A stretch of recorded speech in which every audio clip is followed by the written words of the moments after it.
अस्सलाम वालेकुम friends, Vivo mean evolution channel पे सुफियान आपको खुशामदीद कहता है। दोस्तों, आज की वीडियो में मैं आपको चेक रिपब्लिक के बारे में जो है वो गाइड करूंगा कि चेक रिपब्लिक की जो इस वक्त एम्बेसी है पाकिस्तान में जो मौजूद है वो इस वक्त किस तरह की वीज़ा एप्लीकेशन ले रही है और किस तरह की वीज़ा एप्लीकेशन नहीं ले रही। दोस्तों, इसमें मैं आपको बताता चलूँ कि इसमें कुछ गुड न्यूज़ ये है कि पार्शली जो है कुछ सिलेक्टिव केसेस जो है इस वक्त एम्बेसी जो है वो ले रही है। इस वक्त जो है चंद केसेस जो है वो वीज़ा एप्लीकेशन के जो है वो लिए जा रहे हैं चेक रिपब्लिक के लिए, और उसमें मैं पूरी आपको जो है वीज़ा की डिटेल जिन एप्लीकेशंस को जो है बहाल किया गया है उनके बारे में जो है आपको ऑफिशियल वेबसाइट से पूरी डिटेल बताऊंगा। सबसे पहले तो मैं आपको बताता चलूँ, ये वीपीएस ग्लोबल जो कि जारिज कहलाता है और पाकिस्तान में जो है इसके थ्रू जो है आपने वीज़ा अप्लाई करना होता है और अपनी जो वीज़ा एप्लीकेशन सबमिशन है वो आपने अपने जितने भी डॉक्यूमेंट्स और पासपोर्ट जो है रूटीन में आप यहाँ पे जो है वो जारिज को जमा करवाते थे। इस वक्त थोड़ा तरीकाकार को भी चेंज किया गया है। इस वक्त आप देख सकते हैं कि जारिज की ऑफिशियल वेबसाइट पे जो है लिखा गया है कि चेक रिपब्लिक ने जो है अपनी तमाम वीज़ा एप्लीकेशन सबमिशन जो है पूरी देनिया से लेनी जो है इस वक्त स्टॉप कर दी हैं, और ये जो 13 मार्च 2020 से जो है ऑनवर्ड जो है ये वीज़ा एप्लीकेशन हर तरह की जो सबमिशन है वो इस वक्त क्लोज है। अब मैं आपको ऑफिशियल वेबसाइट पे जो है चेक रिपब्लिक की लेके जाता हूँ। आप देख सकते हैं एम्बेसी ऑफ चेक रिपब्लिक इन इस्लामाबाद।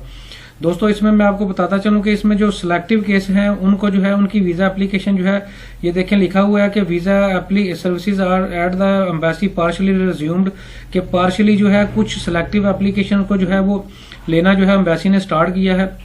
इसमें लिखा गया है कि बताया गया है कि 1 अगस्त 2020 से चेक रिपब्लिक जो एम्बेसी है उसने पार्शली यानी कि कुछ चंद एक एप्लीकेशन जो है अपनी वीज़ा एप्लीकेशन की जो सर्विसेज हैं उनको जो है वो दोबारा से स्टार्ट किया है, और जो कि मार्च से सस्पेंडेड थी और कोविड की वजह से सस्पेंडेड थी। और लिखा हुआ है कि the resumption in restricted to the certain types of visas and limited number of applicant, के चंद एक एप्लीकेशन और चंद एक कैटेगरी में जो है वो एप्लीकेशन जो है वो ली जा रही हैं। नीचे जो है दोस्तों मैं पूरी आपको डिटेल दिखाता हूं कि कौन सी वीज़ा एप्लीकेशन इस वक्त ली जा रही है। लिखा हुआ है कि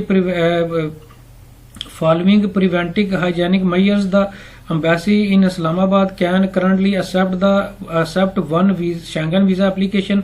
and 7 long term visa application visa long term and long term residence permit जो है उनको एक हफ्ते में लिया जो है वो लिया जा रहा है। दोस्तों, ये जो है बकायदा क्लियर कट एम्बेसी की वेबसाइट पे लिखा हुआ है कि एक हफ्ते में जो है सिर्फ एक वीज़ा एप्लीकेशन उन लोगों की ली जा रही है जो कि शॉर्ट टर्म वीज़ा जिसे टाइप सी वीज़ा कहते हैं, जो कि 90 दिनों से कम का होता है या 90 डेज का वीज़ा होता है। सिर्फ उसकी एक वीज़ा एप्लीकेशन जो है वो ली जा रही है एक वीक के अंदर, और एक माह के अंदर चार जो है वो वीज़ा एप्लीकेशन उन लोगों की ली जा रही है। इसके अलावा 7 जो लॉन्ग टर्म जो वीज़ा एप्लीकेशन है या वर्क परमिट की एप्लीकेशन है वो ली जा रही है एक हफ्ते में, ये जो कि पूरे महीने में जो 28 जो एप्लीकेशंस बनती हैं। दोस्तों, इसमें लॉन्ग टर्म वीज़ा एप्लीकेशन कौन सी होती है, जिसमें जो है आप अगर कोई भी आपका फैमिली मेंबर जो कि वहाँ पे जो है चेक रिपब्लिक में मौजूद है और वो यूरोपियन यूनियन सिटीजन है और वहाँ का सिटीजन है, तो उससे अगर आप रीयूनियन करना चाहते हैं, उसका हस्बैंड वो अपनी बीवी को या बीवी अपने हस्बैंड को या बच्चों को जो है वहाँ पे मिलने के लिए जाना चाह रही है, तो वो जो है अपनी वीज़ा एप्लीकेशन जो है वो दे सकते हैं। और इसके अलावा ऐसे लोग जो कि वर्क परमिट के लिए वहाँ पे रेजिडेंट परमिट की एप्लीकेशन जो है वो भी जो है सबमिशन जो है वो करवा सकते हैं।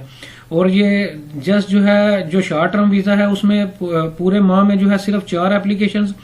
और हफ्ते में 1 एप्लीकेशन, और जो लॉन्ग टर्म वीज़ा है जिसे टाइप डी वीज़ा भी कहा जाता है वो वीज़ा एप्लीकेशन और long term visa and long term resident permit जो है वो वाली एप्लीकेशन जो है हफ्ते में 7 ली जाती हैं और ये महीने में 28 बनती हैं। तो लिमिटेड जो है इस वक्त पार्शली जो है एम्बेसी जो है एप्लीकेशंस ले रही है।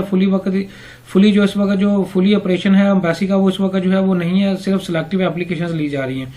और नीचे दोस्तों यही बकायदा जो है ये भी क्लियर कट मेंशन है कि वीपीएस ग्लोबल जारिज वीज़ा सेंटर रिगार्डिंग चेक रिपब्लिक रिमेन सस्पेंडिंग, कि जो भी वीज़ा एप्लीकेशन की जो एप्लीकेशन जो जारिज के थ्रू या वीपीएस ग्लोबल के थ्रू ली जा रही थी वो इस वक्त जो है वो सस्पेंडेड है। अब दोस्तों आ जाते हैं, मैं अब आपको तरीकाकार बताता हूँ कि आपने अपॉइंटमेंट किस तरह से लेनी है। दोस्तों, इसमें बकायदा जो है एक बकायदा ऑफिशियल एम्बेसी की जो वेबसाइट है यहाँ पे जो है एक ईमेल एड्रेस लिखा हुआ है जिस पे जो है आपने बकायदा अपनी ईमेल करनी होगी कि आप जो है इस पर्पज के लिए चेक रिपब्लिक के लिए अप्लाई करना चाह रहे हैं और आपको जो है वो अपॉइंटमेंट दी जाए। तो एम्बेसी जो है आपका केस को देखते हुए वो रिव्यू करेगी कि आया आपको जो है वो अपॉइंटमेंट देनी है या नहीं, या आप जो भी उन्होंने चंद सिलेक्टिव जो एप्लीकेशंस हैं वो लेनी है, आया आप उस क्राइटेरिया में पूरा उतरते हैं या नहीं। तो आपने जो है पहले जो है इस ईमेल एड्रेस पे जो है बकायदा अपॉइंटमेंट के लिए ईमेल करनी होगी। तो दोस्तों ये कुछ चेक रिपब्लिक के रेफरेंस से इन्फॉर्मेशन थी। इसके बावजूद भी अगर कुछ इन्फॉर्मेशन जो मैंने आपसे शेयर किया, अगर इसके बावजूद भी आपका कोई क्वेश्चन हो तो आप कमेंट सेक्शन में पूछ सकते हैं। Thank you very much.